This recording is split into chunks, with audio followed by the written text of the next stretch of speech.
तुम्ही कधी लाखाच्या डाळीचे वडे किंवा पकोडे खाल्ले आहेत का? जर खाल्ले नसतील ना तुम्ही, तर एकदा तुम्ही या पद्धतीने हे पकोडे बनवून खाऊन बघा. तुम्ही जर एकदा घरामध्ये हे पकोडे बनवलात ना, तर तुम्ही वारंवार बनवाल. कारण बनवायला अगदी 5 मिनिटं लागतात आणि खायला एवढे टेस्टी म्हणून तयार होतात ना, कारण आमच्या विदर्भामध्ये जास्तीत जास्त लाखाच्या डाळीचे वडे आणि पकोडेच बनवले जातात.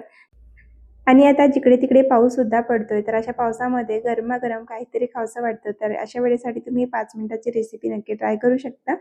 तर बघा इथे मी 1 वाटी इतकी लाखेची डाळ घेतलेली आहे. कोणी याला लाखोरीची डाळ म्हणतात, लाखेची डाळ म्हणतात.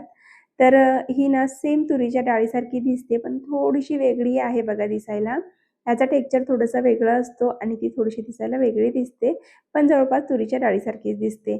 तर बघा 1 वाटी इथे मी लाखेची डाळ घेतलेली आहे. ती सगळ्यात आधी आपल्याला धुवून घ्यायची आहे.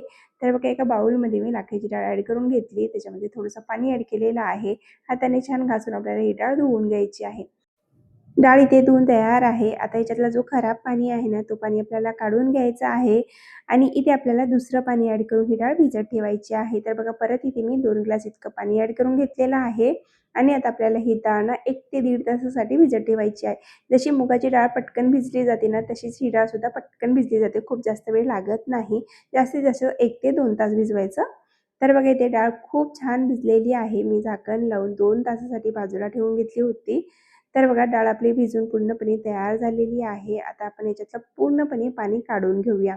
तर पाणी काढून घेतलेलं आहे. आता ना आपल्याला हे डाळ मिक्सरला लावून छान वाटून घ्यायची आहे. त्याच्यासाठी बघा इथे मी एक मिक्सरचा पॉट घेतलेला आहे. याच्यामध्येच आपल्याला डाळसुद्धा बारीक करून घ्यायची. त्याआधी आपण मिरचीचं पेस्ट करून घेऊया. तर मिक्सरच्या पॉटमध्ये मी 4 ते 5 हिरव्या मिरच्या ॲड केलेल्या आहे. अर्धा चमचा जिरे ॲड केलेला आहे. त्यानंतर 4-5 इतकी लसूण ॲड करून घेतलेली आहे आणि 10-12 इतके कढीपत्त्याचे पान ॲड केलेले आहे. आता हे मिक्सर लावून छान जाडसर वाटून घ्यायचं आहे.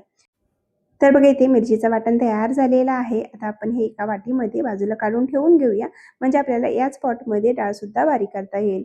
तर बघा इथे मी पूर्ण पेस्ट काढून घेतलेले आहे. आता हे मी बाजूला ठेवून घेणार आहे. बघा खूप बारीक केलेलं आहे. छान जाडसर वाटून घेतलेलं आहे.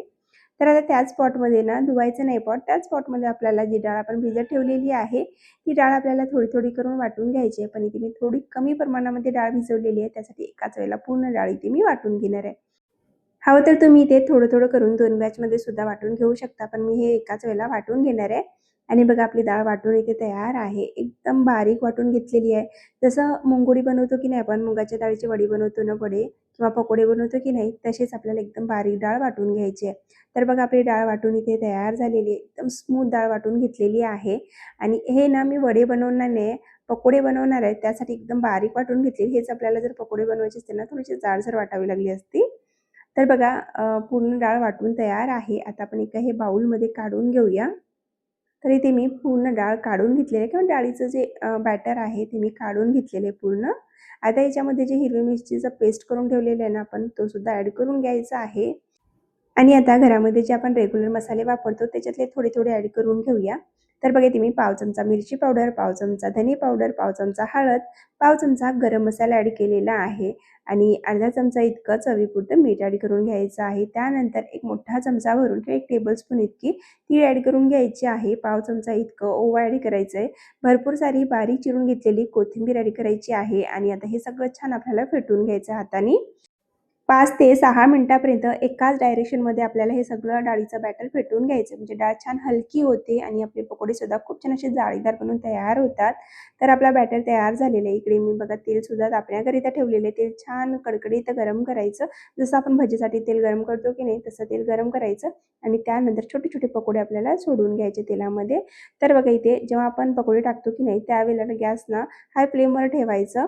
आणि त्यानंतर पकोडे टाकून घ्यायचे. म्हणजे भरपूर बबल्स आले पाहिजे आपण पकोडे टाकत असताना आणि जोपर्यंत ढवळाढवळ करायचं नाही, जोपर्यंत पूर्णपणे बबल्स कमी होत नाही तेलातले तोपर्यंत.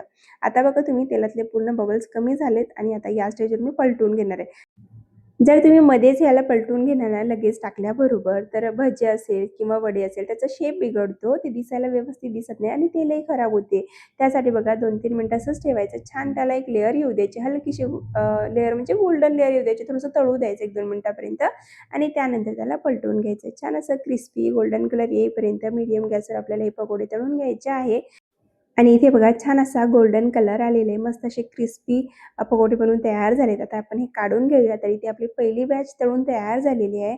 आता मी तुम्हाला याच पद्धतीने दुसरी बॅच सुद्धा तळून दाखवते. ज्यावेळेला आपण पकोडे तळायला टाकतो की नाही, त्यावेळेला गॅस हाय फ्लेमवर ठेवायचं आणि बघा इथे असे बबल्स आले पाहिजे, भरपूर सारे बबल्स आले पाहिजे. एकदम कमी जर तेल व्यवस्थित गरम नसेल आणि बबल्स आले नाही, तर थोडंसं तेल गरम करायचं. त्यानंतर पकोडे तळायला टाकायचे, म्हणजे छान तयार होतात पकोडे आपले. तर बघा सगळे पकोडे टाकून घेतले. त्यानंतर बघा असं पूर्ण बबल्स कमी होऊ द्यायचं आणि त्यानंतर आपल्याला हे पकोडे पलटवून घ्यायचे आहेत. आता पलटवल्यानंतर छान असं जोपर्यंत क्रिस्पी होत नाही बाहेरून आणि छान असे कुरकुरीत होत नाही ना, तोपर्यंत मीडियम गॅसवर आपल्याला हे पकोडे तळून घ्यायचे आहेत. तर बघा इथे छान असा कलर आलेले, मस्त असे क्रिस्पी झालेत, गोल्डन कलर आलेला आहे. एकदम मीडियम गॅसवर तळायचं, जास्त गॅस फुल ठेवायचं नाही तळत असताना. आणि बघा इथे किती सुंदर कलर आलेला आहे. याच पद्धतीने मी सगळे पकोडे इथे बनवून घेतलेले तुम्ही इथे बघू शकता. ही शेवटची बॅच सुद्धा इथे मी तळून घेतलेली, त्यामध्ये 2-3 हिरव्या मिरच्या सुद्धा तळून घेतलेल्या आहे. खरं सांगते या पकोडीची चव ना तुम्ही एकदा खाल्लात ना तर विसरणार नाही. बनवायला तर फक्त 5 मिनिट लागतात. कमीत कमी वेळेमध्ये जर एवढा छान स्नॅक्स बनवून तयार होत असेल ना, तर अजून काय पाहिजे या पावसाळ्यामध्ये. तर बघा इथे मी पकोडे तळून घेतले, त्याचबरोबर हिरवी मिरची सुद्धा तळून घेतलेली आहे आणि हे सगळं आता आपण काढून घेऊया. आणि इथे आपले सगळेच पकोडे बनवून तयार झालेत. तर तुम्हाला ही रेसिपी कशी वाटली कमेंट करून नक्की सांगा. व्हिडिओ जर आवडला असेल तर व्हिडिओला एक लाईक करा. त्यासोबतच चॅनलला सबस्क्राईब करायला विसरू नका. पुन्हा भेटू पुढच्या व्हिडिओ